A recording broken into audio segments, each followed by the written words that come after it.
All right, 8.3. We are going to be looking a little deeper into exponents. Last couple of chapters were all about graphs, and now we're going to be spending some time with exponents. So last couple weeks, you learned about some of the properties of exponents, like if you have 8 to the third times 8 to the fifth, you should know that can simplify to 8 to the 8th because you can add the exponents. And then if you had 8 to the third in parentheses to the fifth, then it would be 8 to the 15th because you're going to multiply them. And then you'll do the exact opposite when you're dividing them. So now we're going to talk about 0 as an exponent and negative numbers as exponents. So the main thing, this would be a great thing to kind of memorize or at least know how to do.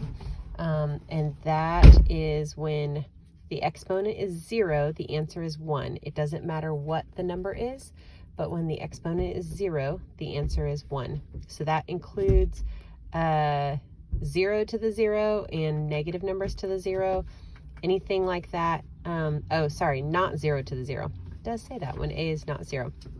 So negative numbers to the 0th power, or the biggest number you can think of to the 0th power, it's always going to equal 1. So then for negative exponents, that's when we're going to talk about reciprocal. So you can change a negative exponent by making it the reciprocal of a number. So 8 to the negative fourth is the same as 1 over 8 to the fourth.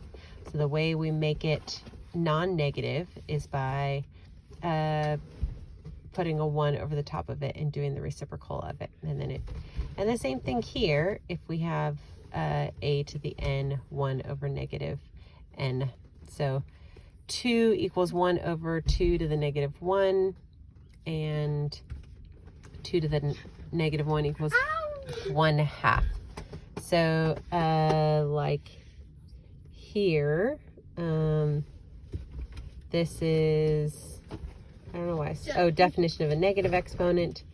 So 2 to the negative 2 is going to be,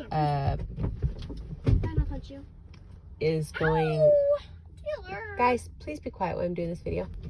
3 to the negative 2 is going to be 1 over 3 squared, which is 1 over 9, which that's a much easier number to think about than this one right here.